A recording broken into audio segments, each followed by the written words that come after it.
आहाना को घर छोड़कर जाता देख दुर्गा देवी ये सदमा बर्दाश्त नहीं कर पाएंगी और इसी के चलते उसे हार्ट अटैक आ जाएगा।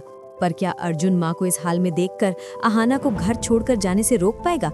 जी हाँ दोस्तों, आज की कहानी वहीं से शुरू होती है जहाँ आहाना का सब्र पूरी तरह टूट चुका है। घर का माहौल भारी है, दीवारों पर टंगी तस्वीरें जैसे सब कुछ देख रही हूँ और हवा में फैली खामोशी किसी तूफान का इशारा दे रही हो। आहाना अर्जुन के सामने खड़ी है, आंखों में आंसू, लेकिन आवाज में वो हिम्मत जो टूटने के बाद पैदा होती है। बस अर्जुन, अब और नहीं। आहाना की आवाज कांपती नहीं बल्कि कटती है। मैं इस घर में एक पल भी और नहीं रह सकती। तुमने हर बार मुझे झूठा ठहराया, मेरी इज्जत पर सवाल उठाए।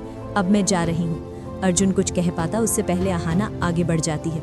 और हाँ, अगर जरूरत पड़ी तो मैं पुलिस में शिकायत भी करूंगी, क्योंकि जो तुम कर रहे हो वो मेंटल टॉर्चर है। अर्जुन के चेहरे से जैसे रंग उड़ जाता है। आहाना, ये क्या बकवास कर रही हो? वो झल्ला उठता है, लेकिन आहाना आज रुकने वाली नहीं। सिर्फ यही नहीं, वो कहती है, मैं तुम्हारे ऑफिस जाकर सबको बताऊंगी कि तुम अपनी पत्नी के साथ कैसा व्यवहार करते हो। तुम्हारी असली सोच सबके सामने आएगी।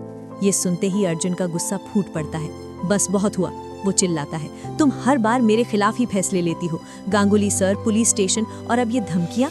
तभी दरवाजा खुलता है। दुर्गा देवी और तीनों बहुएं कमरे में आ जाती हैं। ये सब क्या हो रहा है? दुर्गा देवी की आवाज में घबराहट और गुस्सा दोनों है। आहाना, तुम ये कैसी बातें कर रही हो? आहाना की नजर अपनी सास पर पड़ते ही टूट जाती है। माँ, उसकी आवाज भर्रा जाती है।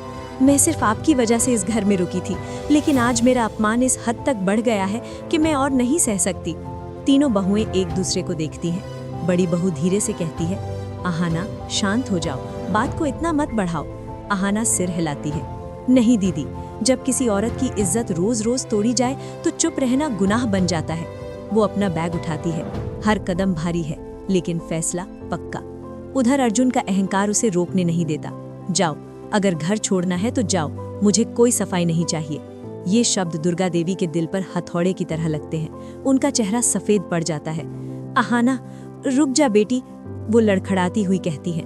और अगले ही पल दुर्गा देवी जमीन पर गिर पड़ती हैं। माँ! अर्जुन चीख उठता है। घर में हड़कंप मच जाता है। अर्जुन दौड़कर अपनी माँ को संभालता है, उनका सिर अपनी गोद में रखता है।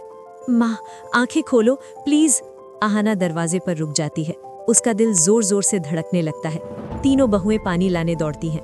छोटी बहू घबराकर चिल्लाती है, किसी को डॉक्टर बुलाने भेजो जल्दी। अर्जुन का गुस्सा अब डर और अपराध बोध में बदल चुका है। वो कांपते हाथों से आहाना की तरफ देखता है। आहाना, प्लीज रुक जाओ, माँ की तबीयत बहुत खराब है, अभी मत जाओ, मैं तुमसे हाथ जोड़कर रिक्वेस्ट कर रहा हूँ। आहाना की आंखों से आंसू रुकने का नाम नहीं लेते। मैंने ये सब नहीं चाहा अर्जुन, वो टूटे हुए दिल से कहती है। मैं सिर्फ अपनी इज्जत चाहती थी।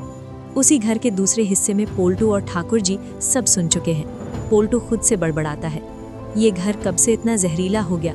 पहले पारो मेरी जिंदगी से चली गई और अब आहाना भी चली गई। कहीं ना कहीं इसकी वजह मैं ही हूँ।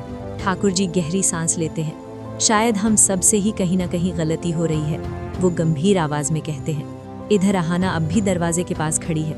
एक तरफ उसकी सेल्फ रिस्पेक्ट जिसे वो खोना नहीं चाहती, दूसरी तरफ उसकी सास जो बेहोश पड़ी है, जिंदगी और मौत के बीच झूल रही हैं। उसकी आंखों में सवालों का तूफान है।